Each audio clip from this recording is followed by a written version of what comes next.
নমস্কার। অ্যাস্ট্রো বার্তা উইথ পল্লবীতে আপনাদের প্রত্যেককে স্বাগত জানাই। আমি পল্লবী। আশা করি আপনারা প্রত্যেকে খুব ভালো আছেন। আমাদের চার্টের 70% রুল করে থাকে চন্দ্র। তার কারণ একজন মানুষ যতই জ্ঞানী হোক না কেন, যতই তার মধ্যে স্কিল থাকুক না কেন, যদি সেই ব্যক্তি মেন্টালি স্টেবল না হয়ে থাকেন, সেক্ষেত্রে তিনি কোনো দিনই প্রপার সাকসেস পেতে পারবেন না। জন্মকালীন সময়ে চন্দ্র আমাদের চার্টে যে রাশিতে অবস্থান করে সেটি আমাদের রাশি, সেটি আমাদের মানসিক অবস্থাকে নির্দেশ করে থাকে।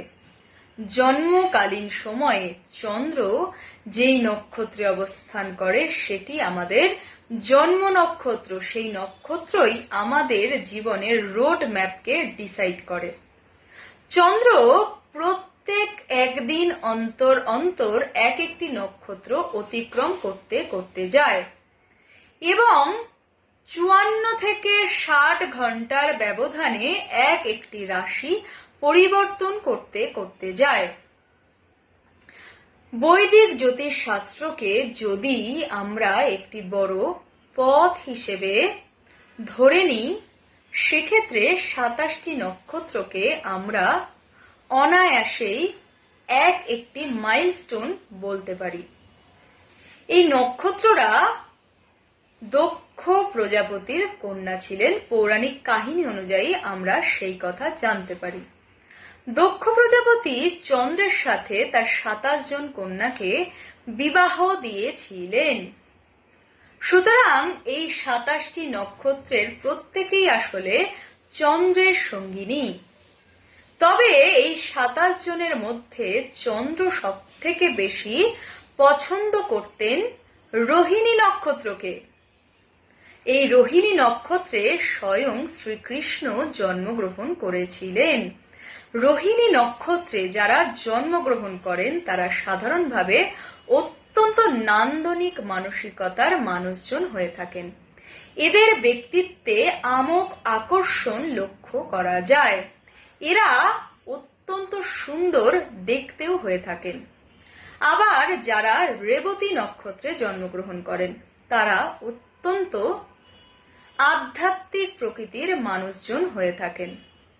অশ্বিনী নক্ষত্রের জাতক এবং জাতিকাদের মধ্যে ন্যাচারাল হিলিং কোয়ালিটি লক্ষ্য করা যায়। এবার ধরে নেওয়া যাক কারোর জন্ম চার্টে এই 27টি নক্ষত্রের মধ্যে কোনো একটি বা একাধিক নক্ষত্র অ্যাফ্লিক্টেড রয়েছে। সেক্ষেত্রে একটি অত্যন্ত ফলপ্রসূ রেমিডি, সেটি হলো প্রত্যেকটি নক্ষত্রের এক একটি নির্দিষ্ট উদ্ভিদ বা বৃক্ষ রয়েছে।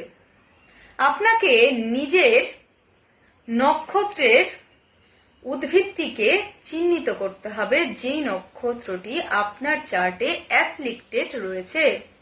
সেই নক্ষত্রের উদ্ভিদকে আপনি নিজের গৃহে বা গৃহে যদি জায়গা নাও থাকে কোনো পার্কে বা কোনো জায়গায় যেখানে বৃক্ষরোপণ হয় সেখানে রোপণ করুন এবং পারলে প্রতিদিন বা অন্তত সপ্তাহে একদিন সেই বৃক্ষে জল দিন।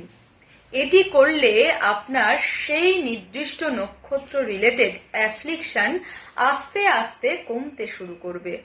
ভালো থাকুন, সুস্থ থাকুন, আনন্দে থাকুন। নমস্কার।